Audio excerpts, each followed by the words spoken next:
ইসলাম কখনো হারাম সম্পর্ককে হালাল বলে না। আজকাল মানুষ ভালোবাসার নামে গুনাহকে স্বাভাবিক বানিয়ে ফেলেছে। কেউ বলে ইসলামে প্রেম করা গুনাহ না, যাকে ভালোবাসবে তাকে বিয়ে করলেই তো হলো। কিন্তু প্রশ্ন হলো, কোন আয়াত বা কোন হাদিসে বলা হয়েছে?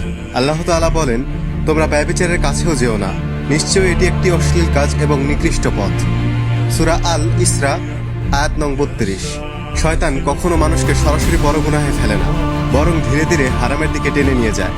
কথা বলা, ইমোশন অ্যাটাচমেন্ট, রাত জাগা চ্যাটিং, কল, এইসব থেকেই একসময় হৃদয় থেকে আল্লাহর ভয় দূর হতে থাকে। রাসূল সাল্লাল্লাহু আলাইহি সাল্লাম বলেছেন, চোখের জেনা আছে, কানের জেনাও আছে, আর অন্তর কামনা করে। সহিহ মুসলিম 2657।